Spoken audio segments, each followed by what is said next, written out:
Study IQ IAS, अब तैयारी हुई affordable. Hello and welcome to Study IQ IAS.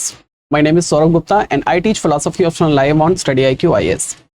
In this session, we are going to discuss empiricism, which is our third unit of Western philosophy in UPSC philosophy optional syllabus. So this is going to be our third lecture on philosophy optional, which is the series that I am going to cover of Western philosophy and the entire syllabus of philosophy optional. So this is the paper 1 and part A, that is Western philosophy, and this will be the third unit of empiricism.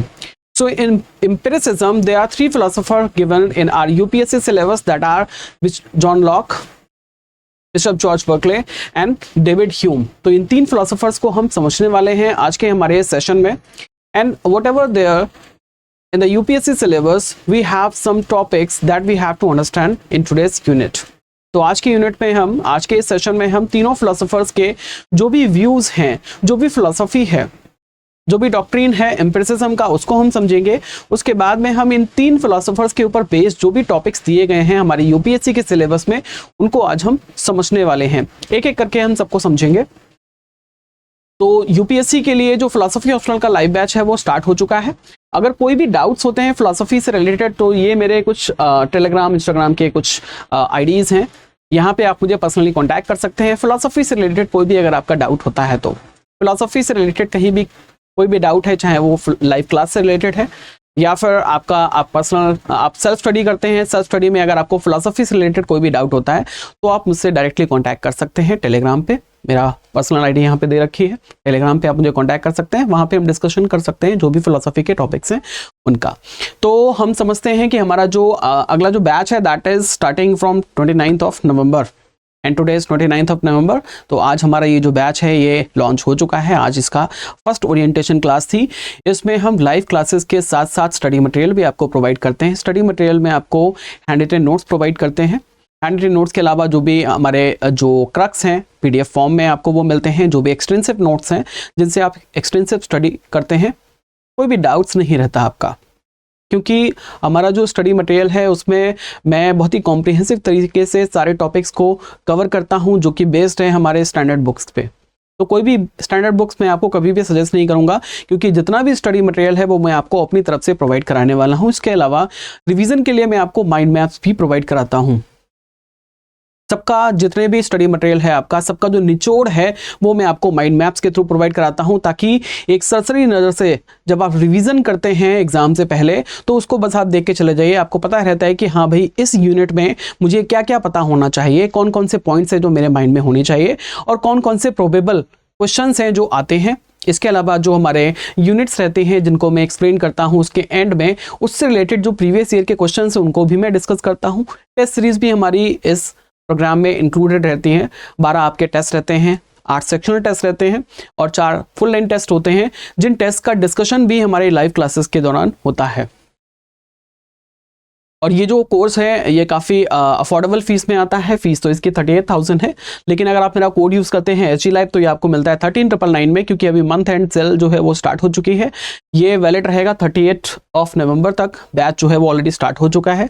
तो अगर आप UPSC की preparation कर रहे हैं philosophy optional के साथ में, तो आप इनरोलमेंट ले सकते हैं काफ़ी अफोर्डेबल फीस के साथ में. और this is the right time, क्योंकि 29th को आपका जो बैच है वो ऑलरेडी लॉन्च हो चुका है. तो this is the right time to enrol yourself. ठीक है. So this is all about philosophy optional live batch. Now we will move to our topic, that is empiricism. So before going to understand the philosopher's views, we have to understand what is given in our UPSC syllabus. What are the topics that we have to understand and what are the topics that we have to study in empiricism. अगर हम empiricism को पढ़ते हैं, जिसको हिंदी में कहते हैं अनुभववाद, which is based on experience और अनुभव, तो सबसे पहले इनके फिलोसोफर्स के व्यूज़ को समझने से पहले हमें ये समझना होगा कि what is empiricism in itself. अपने आप में एम्पिरिसिज्म क्या है. अगर हम बात करते हैं एम्पिरिसिज्म की, हिंदी में इसको कहते हैं अनुभववाद. अनुभववाद का मतलब ये है कि जो भी एक्सपीरियंस है, जो भी अनुभव है, उसी से सारी नॉलेज आपको मिलती है. नॉलेज का एकमात्र सोर्स होता है, that is your experience. Experience से बाहर आपको कोई भी नॉलेज नहीं मिलती. ये एंटीथेसिस है रैशनलिज्म का, क्योंकि रैशनलिज्म ये मानता है और नॉलेज कम्स फ्रॉम इंट्यूशन और reason.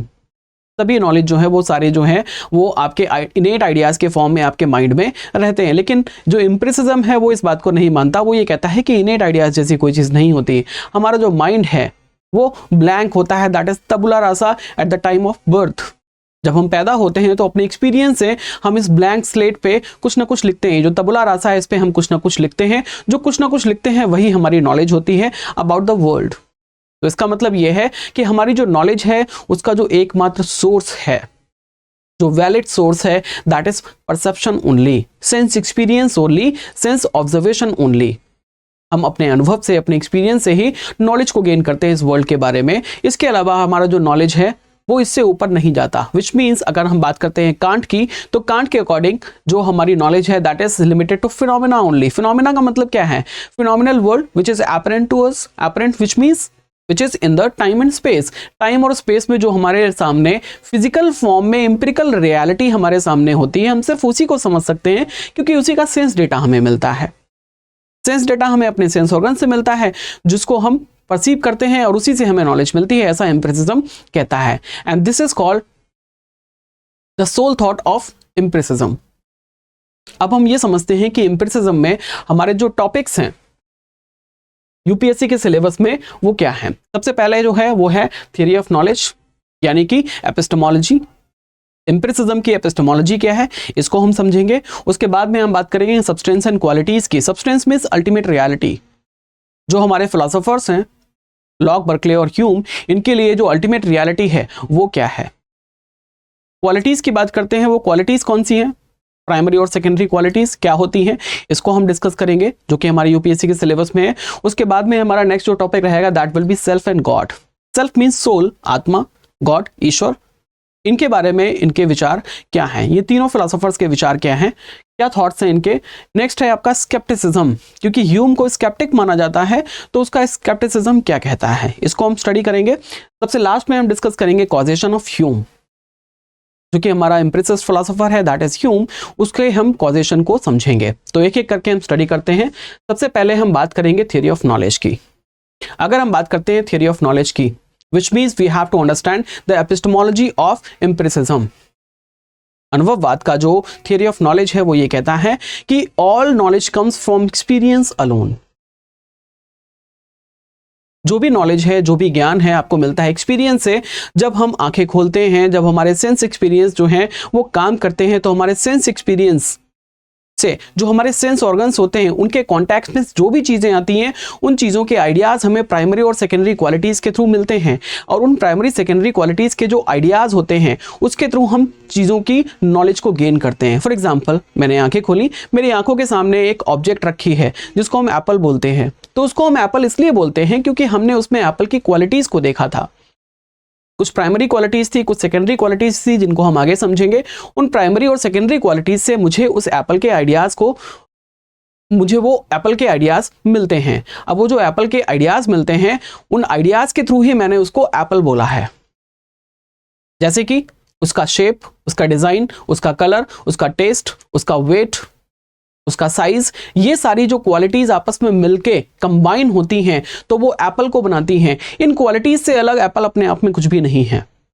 This is the theory of knowledge of empiricism. क्योंकि एम्पिरिसिज्म यही मानता है कि हम जो एक्सपीरियंस करते हैं ना, हम जो एक्सपीरियंस करते हैं, एक्सपीरियंस से ही हमें नॉलेज मिलती है, एक्सपीरियंस से बाहर नॉलेज नहीं होती। This is the theory of knowledge, this is the epistemology of empiricism. जो भी एम्पिरिसिस्ट फिलोसोफर्स हैं, लॉक, बर्कले, ह्यूम, तीनों इस बात को मानते हैं कि जब हम एक्सपीरियंस करते हैं तो एक्सपीरियंस से हमें उसका सेंस डेटा मिलता है सेंस ऑर्गन्स के थ्रू। वो सेंस डेटा को हम क्या करते हैं, सेंस डेटा को हम ऑर्गेनाइज करते हैं नॉलेज के फॉर्म में। हमारा जो माइंड था जिसको हम लेके पैदा हुए थे, विच इज़ नोन एज तबुला रासा और ब्लैंक स्लेट, उस पर हम अपने एक्सपीरियंस से अपनी नॉलेज को लिखते हैं और वही नॉलेज जो है वो हमारे थ्रू आउट लाइफ काम आती है। So this is known as the theory of knowledge और एपिस्टेमोलॉजी ऑफ एम्पिरिसिज्म। अब अगर हम बात करते हैं सब्सटेंस एंड क्वालिटीज की, अगर हम बात करते हैं लॉक की, तो लॉक ये कहता है कि जो सब्सटेंस है विच इज अल्टीमेट रियलिटी, तो वो ये कहता है कि सब्सटेंस अपने आप में कुछ भी नहीं होता बल्कि it is the bundle of qualities only. यानी कि जब मैं मान लेते हैं मैं एप्पल को देखता हूं तो एप्पल को मैं एप्पल क्यों बोलता हूँ? एप्पल को मैं एप्पल तब बोलता हूँ जब एप्पल में मुझे एप्पल की क्वालिटीज़ दिखाई देती हैं। कुछ प्राइमरी क्वालिटीज़ होती हैं, कुछ सेकेंडरी क्वालिटीज़ होती हैं। प्राइमरी क्वालिटीज़ वो होती हैं जो एप्पल में एसेंशियल क्वालिटीज़ हैं, जैसे कि उसका शेप है, उसका साइज़ है, उसका वेट है। उसका शेप, साइज़ और वेट जो है, उसका सॉलिडिटी जो है, उसकी जो हैवीनेस है, उसका शेप है, उसका साइज़ है, उसका वेट है, ये जो सारी क्वालिटीज़ हैं ये उसकी प्राइमरी क्वालिटीज़ हैं, क्योंकि इनको उस एप्पल से अलग नहीं किया जा सकता। कोई अगर उसको परसीव करता है तब भी वो वैसी ही होती हैं, नहीं परसीव करता है तब भी वो वैसी ही होती हैं, यानी कि वो उसके एसेंशियल क्वालिटीज़ हैं जो उसको एप्पल बनाती हैं।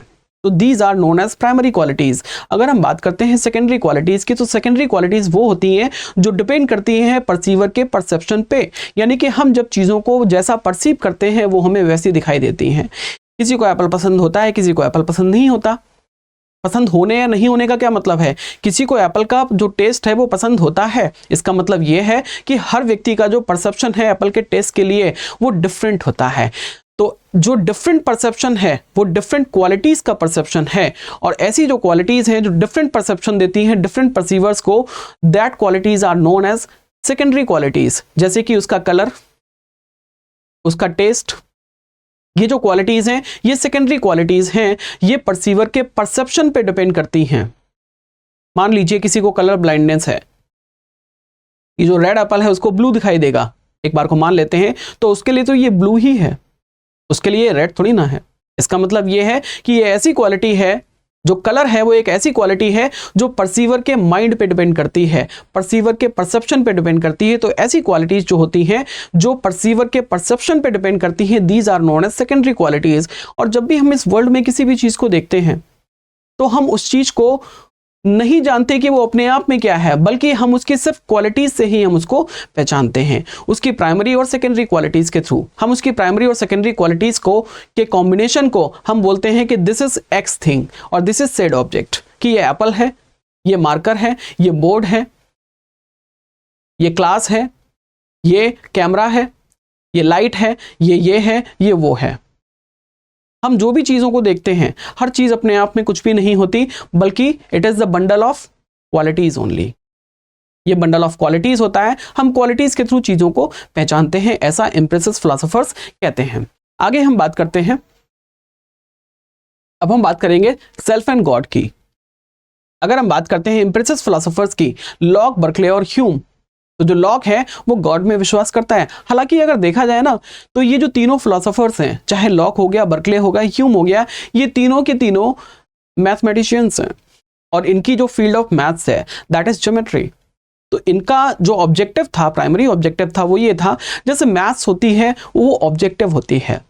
मैथ्स में अगर बोलते हैं ना कि if there are 3 angles which means it is triangle, ऐसा कोई एंगल है जिसमें ऐसी कोई भी आकृति है जिसमें 3 एंगल्स हैं, तो वो क्या है, वो ट्रायंगल कहलाएगा।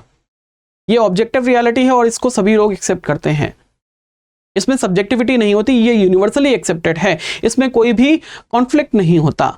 तो इनका ऑब्जेक्टिव ये रहता है कि ये फिलॉसफी को भी उतना ही ऑब्जेक्टिव बना दें, ताकि फिलॉसफी की सारी प्रॉब्लम्स जो हैं बहुत ही ऑब्जेक्टिव तरीके से सॉल्व हो जाएं और सभी के लिए फिलॉसफी बिल्कुल एक जैसी हो जाए। हालांकि ये पूरी कोशिश करते हैं, जब इनसे नहीं होता तब ये कॉन्सेप्ट लेके आते हैं गॉड का, क्योंकि गॉड के नाम पर फिर सभी का मुंह बंद हो जाता है, फिर कोई भी ऑब्जेक्शन नहीं उठाता। तो जहां पे भी इनफाइनाइट रेग्रेस होता है, उस इनफाइनाइट रेग्रेस को कंप्लीट करने के लिए, खत्म करने के लिए, उसको रोकने के लिए ये गॉड को बीच में ले आते हैं। इससे ये होता है कि इनकी हेल्प हो जाती है अपनी थ्योरी को ऑब्जेक्टिव बनाने में। हालांकि ऑब्जेक्टिव तो वो नहीं बन पाती, लेकिन गॉड के थ्रू ये क्या करते हैं, ये कहते हैं कि देखो भाई, इस चीज का एक्सप्लेनेशन ये है, इसका एक्सप्लेनेशन ये है, जिसका एक्सप्लेनेशन नहीं मिला उसका एक्सप्लेनेशन जो है वो गॉड है। इस तरीके से लॉक, बर्कले, ह्यूम जो है वो इस तरीके की बात करते हैं। और अगर हम बात करते हैं सेल्फ की या फिर गॉड की, ह्यूम की अगर हम बात करते हैं, लॉक और बर्कले, लॉक और बर्कले है वो तो एक्सेप्ट करते हैं सेल्फ और गॉड को। अगर हम ह्यूम की बात करते हैं तो जो ह्यूम है वो स्केप्टिक है सेल्फ और गॉड के कॉन्सेप्ट के लिए। स्केप्टिक होने का मतलब ये है कि वो कौन है, वो एग्नोस्टिक है। वो ये कहता है कि गॉड हो भी सकता है, नहीं भी हो सकता है, लेकिन क्योंकि मेरे पास उसका कोई सेंस डेटा नहीं है, वो ये कहता है show me any impression that proves God और सेल्फ। कोई भी ऐसा इंप्रेशन मुझे दे दो जिससे मुझे ये सेंस डेटा मिल जाए कि गॉड होता है या फिर सेल्फ होता है।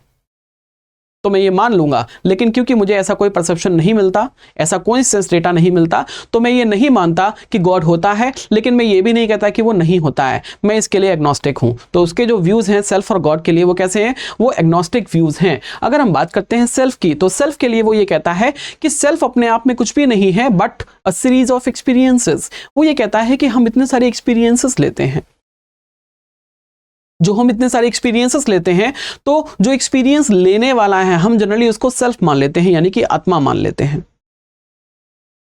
हम उसको आत्मा मान लेते हैं, जबकि आत्मा का कोई भी इंप्रेशन हमें नहीं मिलता।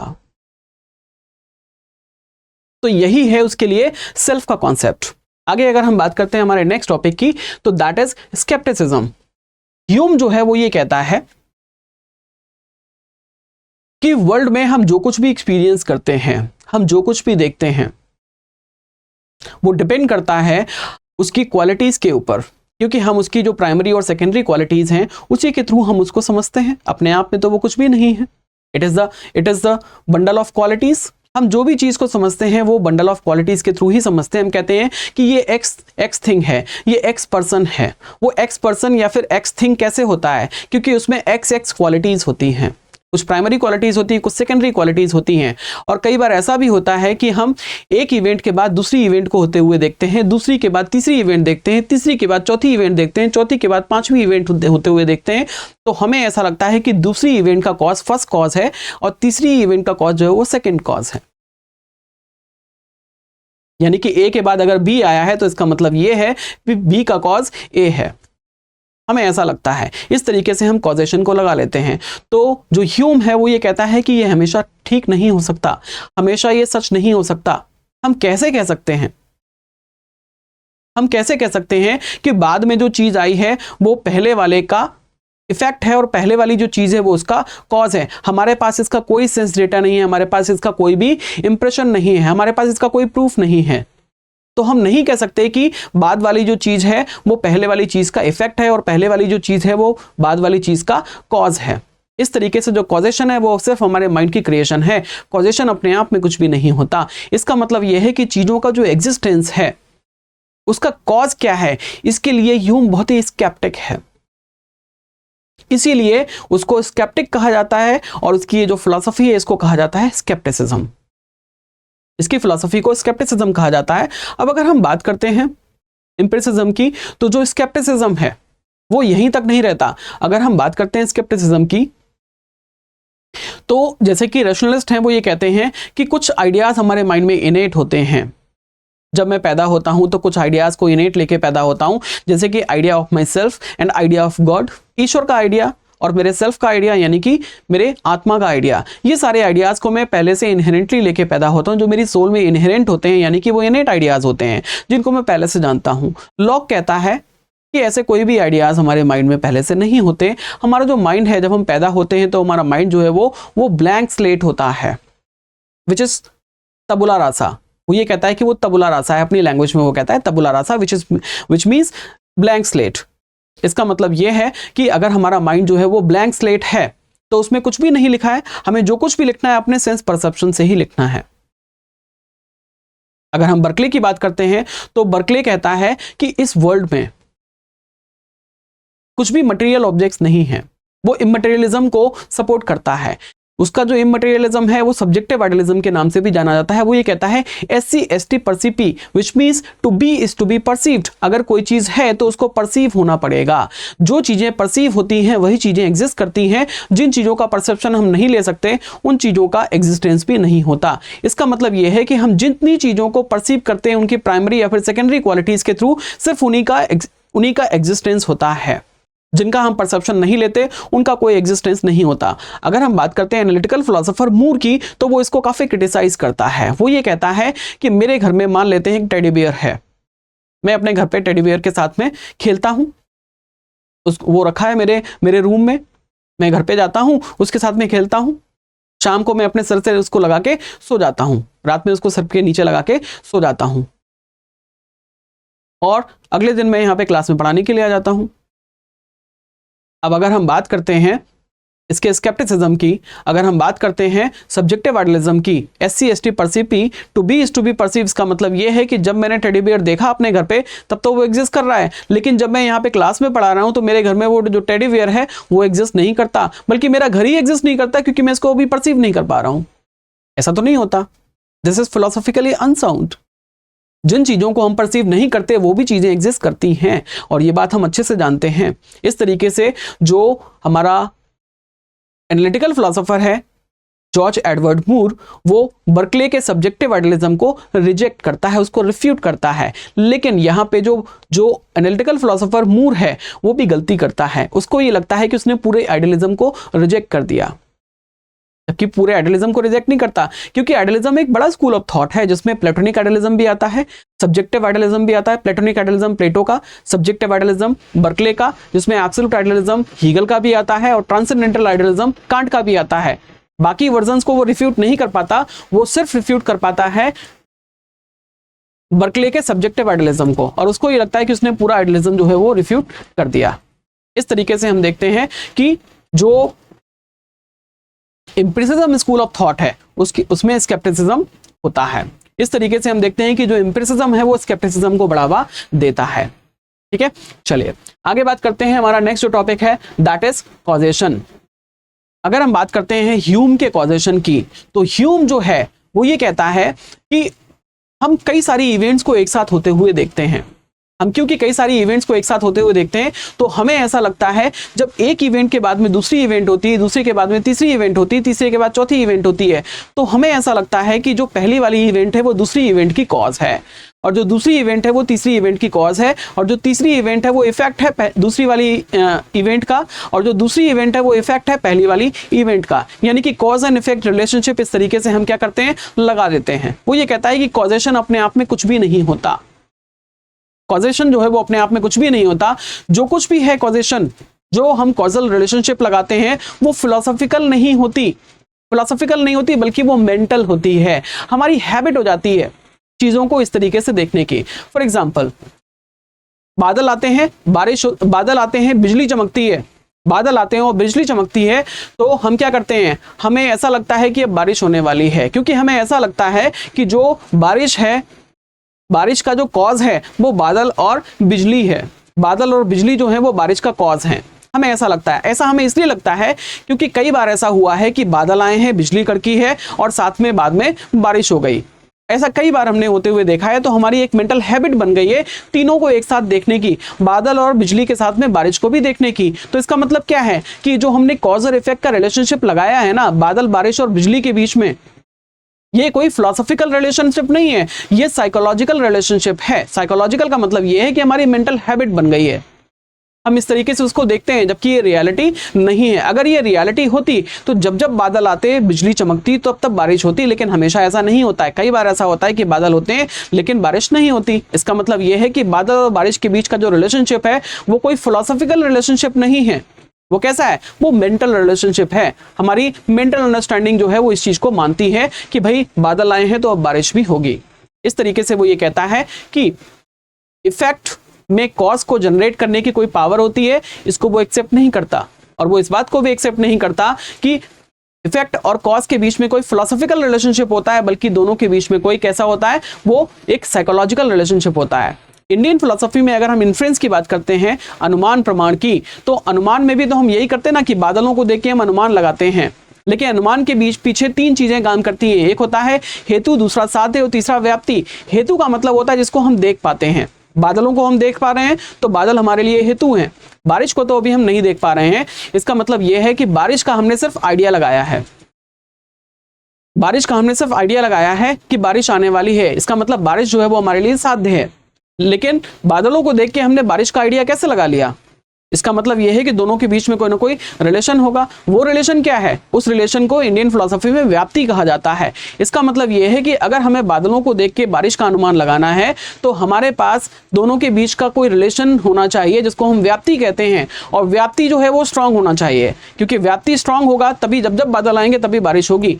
लेकिन इंडियन फिलोसफी भी ये मानता है, कई सारे ऐसे स्कूल्स ऑफ थॉट हैं जैसे कि चारवाक, वो ये मानता है कि हमेशा बादल आए बारिश नहीं होती, हमेशा जहां धुआं हो वहां आग नहीं होती। इसका मतलब यह है कि हेतु और साध्य के बीच में कोई जो व्याप्ति है वो स्ट्रॉन्ग कनेक्शन नहीं है। इसका मतलब ये फिलोसॉफिकल रिलेशनशिप नहीं है, ये साइकोलॉजिकल रिलेशनशिप है। हमारी सिर्फ आदत हो गई है ऐसे देखने की कि बादल आए हैं बारिश भी होगी, कहीं धुआं उठ रहा है इसका मतलब वहां पे आग भी होगी, जबकि हमेशा ऐसा नहीं होता।